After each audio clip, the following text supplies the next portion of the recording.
మనం పల్లెటూరులో కానీ చూసుకుంటే మనకి సంక్రాంతి సీజన్‌లో మెయిన్‌గా అటుకులనేవి ఆడించుకుంటారనమాట. అది పెద్దలకి పెట్టడానికి, మనం కూడా తినడానికి అని అంటారు. ఇది ఎక్కువ మనం ఎటువంటి బయట మిర్చిరీలు తినకుండా ఇలా చేసుకుంటే చాలా అటుకుల మిక్చర్ చాలా బావుంటదనమాట. దాని ప్రాసెస్ ఏంటంటే ముందు పెనం పెట్టి ఆయిల్ వేసి కొద్దిగా జీలకర్ర, కరివేపాకు, ఎండుమిరగాయలు వేసిన తర్వాత ఉప్పు కూడా యాడ్ చేసేసుకొని బాగా వేపుకోవాలనమాట.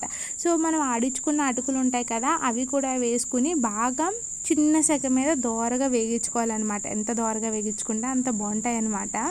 మనం ఎటువంటి మిక్చర్ కట్ట కొనుక్కోకుండా ఇలా చేసుకొని మనం తింటే చాలా టేస్టీగా ఉంటదనమాట. చివరిగా పసుపు కూడా వేసుకొని ఒక 5 మినిట్స్ బాగా వేపుకుంటే మనకి అటుకుల మిక్చర్ అనేది రెడీ అయిపోతది.